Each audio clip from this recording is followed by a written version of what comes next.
잘 도착했습니다. 바로 일하고 있고요.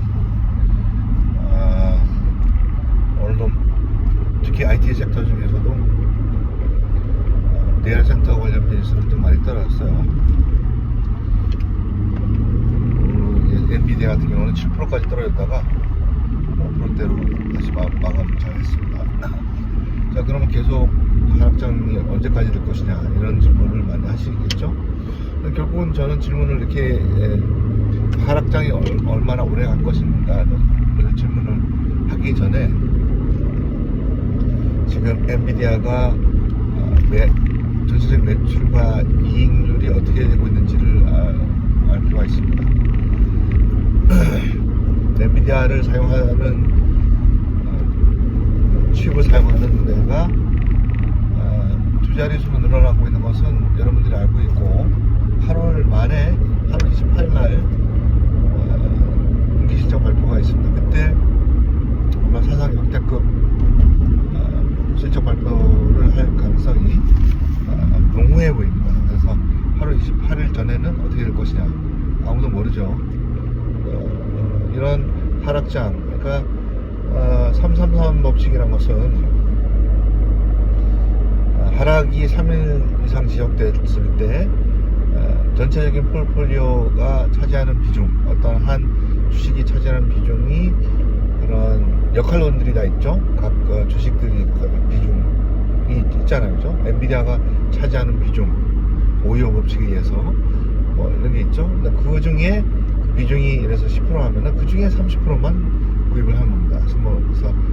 그래서 그죠? 그래서 왜 그렇게 하냐면은 그 3일을 기다리고 나서도 하락장이 올 수가 있습니다. 단 펀더멘털이 먼저 캐시플로가 좋아지고 바이런스이 좋아지고 또 인감이 늘어날 때에도 불구하고 전체적인 하락장이 있을 때는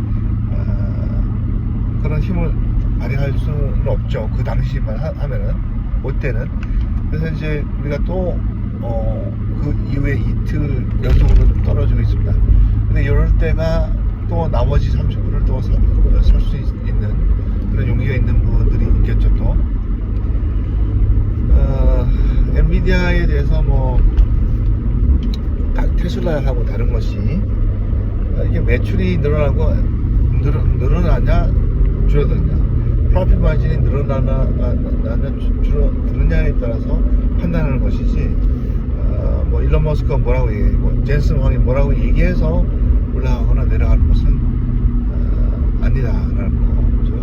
그래서 컬트라고 생각하시면 안 되고, 엔비디아가 가격 하락되는 것은 그동안 올해 YTD로만 봤을 때 100% 이상, 120% 이상 올라왔기 때문에 지난 2주 동안 20%가 떨어진 거예요.